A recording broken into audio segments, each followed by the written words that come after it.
নমস্কাৰ মই পৰাগ চৌধুৰী সকলোকে এক্সকুলৰ আন এটি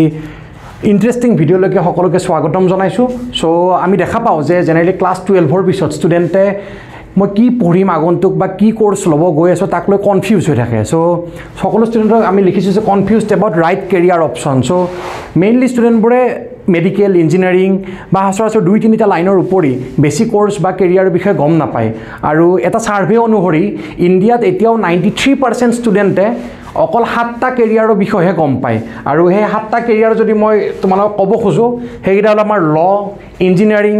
মেডিচিন বা medical science accounts and finance যেটো আমাৰ কমাৰ্চ লাইনৰ পৰা আহে তাৰপিছত ডিজাইন আৰু লগতে কম্পিউটাৰ এপ্লিকেশ্যন এণ্ড আইটি যেটো আমাৰ ইঞ্জিনিয়াৰিঙৰ কম্পিউটাৰ সায়েন্স মেইনলি কোৰ ব্ৰাঞ্চ হয় আৰু লাষ্টত হ'ল আমাৰ মেনেজমেণ্ট বা আমি যিবোৰ মেনেজমেণ্ট কোৰ্ছৰ বিষয়ে BBA MBA সেইবোৰ সো এই 7টা কোৰ্ছৰ বা কেৰিয়াৰৰ বিষয়ে 93% ষ্টুডেণ্টে গম পায় ইয়াৰ উপৰি সচৰাচৰ যিবোৰ কোৰ্স বা কেৰিয়াৰ আমাৰ হাতত আছে সেইবোৰৰ বিষয়ে আমাৰ ৰাইট ইনফৰমেশ্যন নাথাকাৰ কাৰণে হয়তো আমি গমেই নাপাওঁ সেইবোৰ কথা সো যাৰ কাৰণে এটলিষ্ট 25 ইয়াৰ্ছ হোৱালৈকে 25 বছৰ হোৱালৈকে ষ্টুডেণ্টবোৰে নিজকে ৰিগ্ৰেট ফিল কৰে যে লেক অফ গাইডেন্স বা প্ৰপাৰ আৰ্লি যদি মই প্লেনিং কৰিলোহেঁতেন দেন মই হয়তো আৰু কেৰিয়াৰ বিষয়ে গম পালোহেঁতেন সো আজি আমি এই ভিডিঅ'টোত কথা পাতিম এটা ধুনীয়া এন্ট্ৰেন্সৰ বিষয়ে ধুনীয়া এক্সাম বা কেৰিয়াৰৰ বিষয়ে যেটো হ'ল আৰ্কিটেকচাৰ লগতে বি আৰ্ক বুলি যেটো ডিগ্ৰী কোৱা যায় বেচেলৰ অফ আৰ্কিটেকচাৰ যেটো পঢ়ি কেনে আমি আৰ্কিটেক্ট বনিব পাৰোঁ সো সেই বি আৰ্ক কৰিব পৰা এটা এক্সামৰ বিষয়ে আমি পাতিব গৈ আছোঁ যাৰ নাম হ'ল নাটা সো নাটাৰ ফুল ফৰ্মটো হ'ল আমাৰ national aptitude test for architecture so এই নাটা এক্সামটো যদি আমি ক্ৰেক কৰোঁ কোৱালিফাই কৰোঁ দেন আমি বি আৰ্ক নামৰ কোৰ্সটোৰ কাৰণে আমি এলিজিবল হওঁ সো এতিয়া আমি জানিম যে নাটা এক্সামটোৰ বিষয়ে ইন ডিটেইলছ আমি এই ভিডিঅ'টো ডিছকাছ কৰিম সো এই এক্সামটো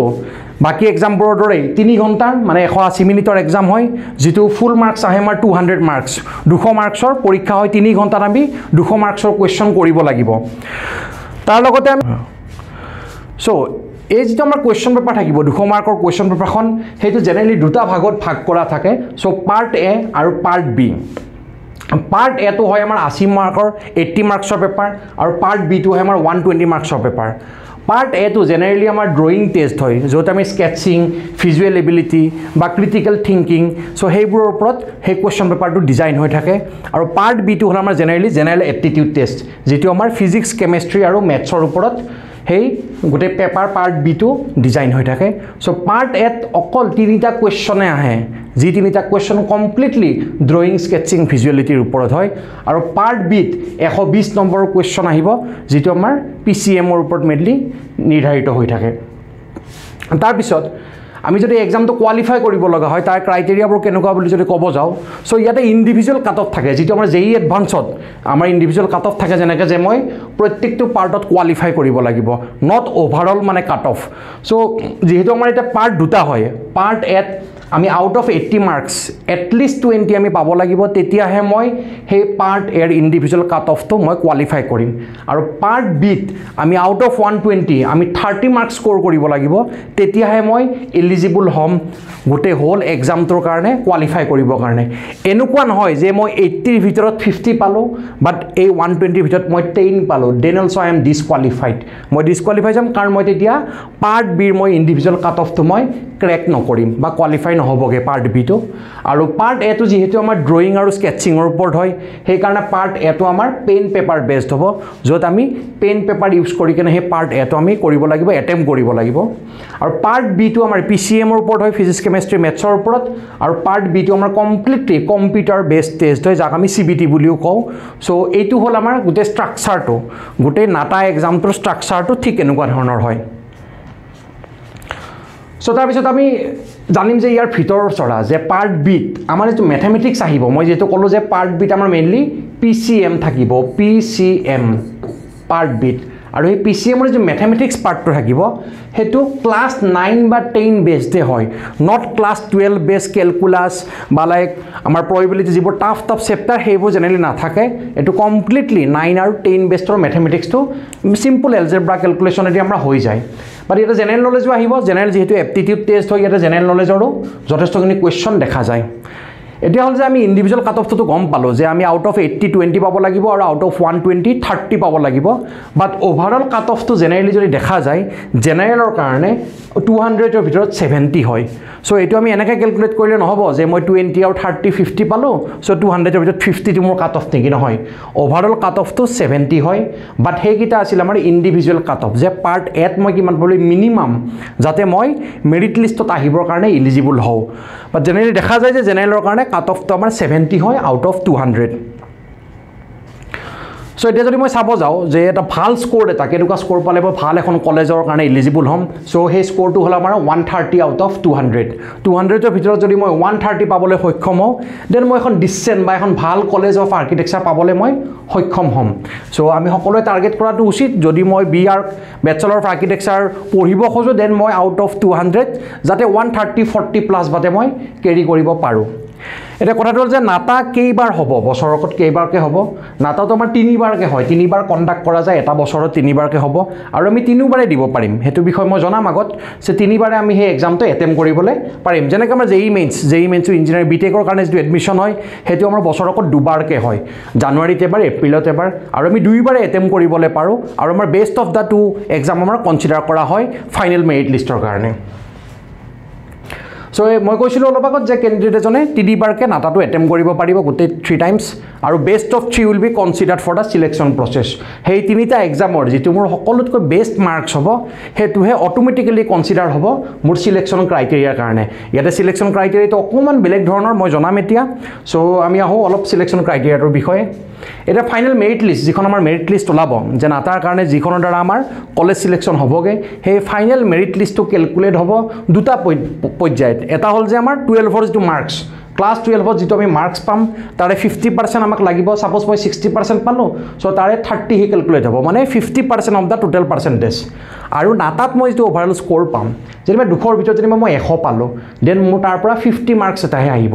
সেই 50 আৰু মোৰ 12ৰ মাৰ্কসৰ 50% দুইটা কম্বাইন হৈ কেনেহে মোৰ ফাইনেল মেৰিট লিষ্টখন তৈয়াৰ হ'ব যৰ পৰা মই কলেজ সিলেকশন হয়তো কৰিবলৈ পাৰিম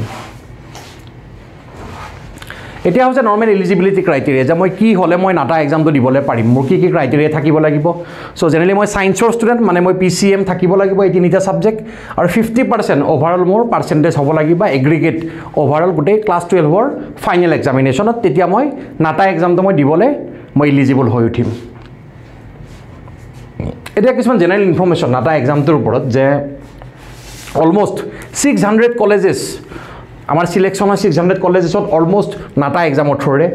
আৰু লগতে এই 600 কলেজত এৰাউণ্ড 10,000 প্লাস সিটস আছে যেটো এই 10,000 প্লাস সিটছৰ কাৰণে মই নাটাৰ দ্বাৰা মই এলিজিবিলিটি মই গেইন কৰিম ঠিক কিনো বাদ ইয়াতে যেনেকৈ আমাৰ জেডাবলি বা নিটৰ ক্ষেত্ৰত এটা সেন্ট্ৰেলাইজ কাউন্সেলিং হয় যেটো আমাৰ জেই ক্ষেত্ৰত জোসা কাউন্সেলিং বুলি কোৱা যায় বা নিটৰ ক্ষেত্ৰতো আমাৰ যেটো সেন্ট্ৰেলাইজ কাউন্সেলিং হয় নাটাৰ ক্ষেত্ৰত ঠিক তেনেকুৱা কোনো ধৰণৰ সেন্ট্ৰেলাইজ কাউন্সেলিং নাই নো সেন্ট্ৰেলাইজ কাউন্সেলিং ইয়াতে আমি কি কৰিব লাগিব প্ৰত্যেকখন ইউনিভাৰ্সিটিত বা কলেজত আমি তাহাতৰ ওয়েবসাইটত গৈ আমাৰ যিখন মেৰিট লিষ্ট ওলাব সেই মেৰিট লিষ্টৰ অনুসৰি মইতো গম পাম যে মোৰ এই মাৰ্কসটো অনুসৰি মই কোনখন কলেজ মই পাবলৈ সক্ষম মই এটা আইডিয়া পাম হেমতে মই প্ৰত্যেকখন কলেজত যাই মই এপ্লাই কৰিব লাগিব দেন ফাৰ্দাৰ মোৰ প্ৰসেসটো আগবাঢ়িব এটা যদি চাব যাও মই টপ কলেজেছ থ্ৰু ডাটা যে নাটাৰ থ্ৰুৰে মই টপ কোনবোৰ কলেজত মই এডমিশন ল'বলৈ পাৰো সো প্ৰথম কলেজখন হল যে কলেজ অফ আৰ্কিটেকচাৰ বুলি সেকেন্ডখন হল আমাৰ সেপ্ট যাক আমি centre for environmental planning and technology বুলি কওঁ আৰু এখন হল যে Sushant school of art and architecture so মই জেনেৰেলি তিনিখন কলেজৰ নাম দিছো ইয়াতে এই তিনিখন কলেজেছ টপ কলেজেছ হয় যিখন আমি নাটাৰ থ্ৰুৰে সিলেকশন পাব পাৰো এতিয়া হোৱা আমি অলৰেডি কৈছিলো যে জেই মেইনছৰ কথা বাৰ কৈ আছো জেই মেইনছত আমাৰ দুটা পেপাৰ হয় এটা হল যে পেপাৰ 1 আৰু পেপাৰ 2 পেপাৰ 1 ৰ থ্ৰুৰে আমাৰ বিটেকৰ এডমিশন হয় বিটেক যেটো আমাৰ বি বুলি কয় বিটেক বুলি কয় ঠিক তেনেকুৱা এটা জেই পেপাৰ 2 এখন হয় যৰ পৰা আমি বিআৰ কৰো এডমিশন হয় আৰু নাটাৰ থ্ৰুৰে আমি ইমান সময় গম পালো যে নাটাৰ থ্ৰুৰে আমাৰ বিআৰ কৰে এডমিশন হয় সো আমি এটো জনাটো উচিত যে জেডাবলি মেইনছৰ পেপাৰ 2 আৰু নাটাৰ মাজত ডিফাৰেন্সটো কি হয় ইহঁতৰ মাজত পাৰ্থক্যটো ঠিক কেনেকুৱা হয় চ' মই যদি ফাৰ্ষ্ট পইণ্টটো কওঁ যে JEE মেইনছৰ পেপাৰটো আৰু JEE সেই এক্সামটো আমাৰ NTA কণ্ডাক্ট কৰে, নেশ্যনেল টেষ্টিং এজেঞ্চি বুলি যাক কয়, NTA কণ্ডাক্ট কৰে। কিন্তু নাটা এক্সামটো কণ্ডাক্ট কৰে আমাৰ COA, যাক আমি কাউন্সিল অফ আৰ্কিটেক্সাৰ বুলি কওঁ। কাউন্সিল অফ আৰ্কিটেক্সাৰৰ দ্বাৰাহে নাটা এক্সামটো কণ্ডাক্ট হয়। আৰু JEE মেইনছৰ পেপাৰটোৰ থ্ৰুৰে আমি চেণ্ট্ৰেল গভৰ্ণমেণ্ট কলেজেছত আমি এডমিশ্যন ল'বলৈ সক্ষম হওঁ, বাট নাটাৰ থ্ৰুৰে আমি ষ্টেট গভৰ্ণমেণ্ট আৰু প্ৰাইভেট কলেজেছবিলাকত আমি এডমিশ্যন ল'বলৈ পাৰোঁ। JEE মেইনছৰ পেপাৰটোতো যিহেতু আমাৰ কমপ্লিটলি BTech বা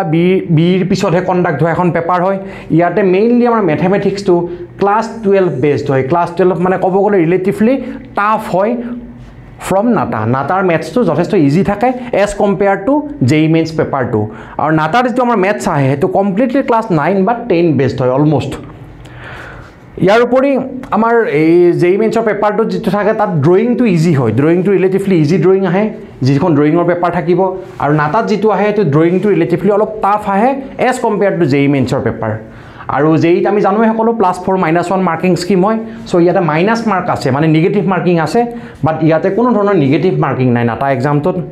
আৰু ইয়াৰ লগতে আমাৰ JEE মেইনছৰ পেপাৰটোতো JEE মেইনছ এক্সামটোত দুবাৰকৈ হয়, জানুৱাৰীত আৰু এপ্ৰিলত, বাট নাটাটো আমাৰ 3বাৰকৈ হয় এটা বছৰত, 3 টাইমছকৈ হ'ব, যিটো আমি দিব পাৰিম। চ' এইখিনি হ'ল জেনেৰেলি বেছিক ডিফাৰেঞ্চেছ যে JEE মেইনছৰ পেপাৰটোৰ লগত আৰু নাটা এক্সামটোৰ মাজত। এই দুইখিনি হ'ল মেইন ডিফাৰেঞ্চ, যাৰ দ্বাৰা আমি গম পাম যে কেনেকৈ JEE মেইনছৰ পেপাৰটোখন নাটাৰ লগত ডিফাৰেঞ্চিয়েট কৰে। চ' ফাইনেলি এইখিনি আছিল আমাৰ নাটাৰ ওপৰত ভিডিঅ'। ঠিক এনেকুৱা কোৰ্চৰ ওপৰত বা এনেকুৱা কেৰিয়াৰ অপৰচুনিটিৰ ওপৰত ডেফিনেটলি এক্সকুলে আগন্তুক ভিডিঅ' লৈ আহিব। আৰু চ' যাৰ দ্বাৰা আমি সেই কেৰিয়াৰবোৰ এক্সপ্ল'ৰ কৰিম। আৰু আমি অকল সেই 7টা কেৰিয়াৰ অপশ্যনতে নাথাকি আমি নতুন নতুন কেৰিয়াৰ অপশ্যন আমি এক্সপ্ল'ৰ কৰিম সকলোৱে, যাতে আমাৰ হাতত মাল্টিপুল অপশ্যন থাকে আফটাৰ ক্লাছ 12, যাতে যাৰ পৰা মই best of the best selection কৰিব পাৰোঁ কেৰিয়াৰটো, যিটো মোৰ কাৰণে ভাল হয় বা আগন্তুক আহি থকা সময়খিনিৰ কাৰণে সকলোৰে কাৰণে মানে ইজি হৈ যায় আৰু আমি ইজিলি ল'ব পাৰোঁ সেইটো কেৰিয়াৰ।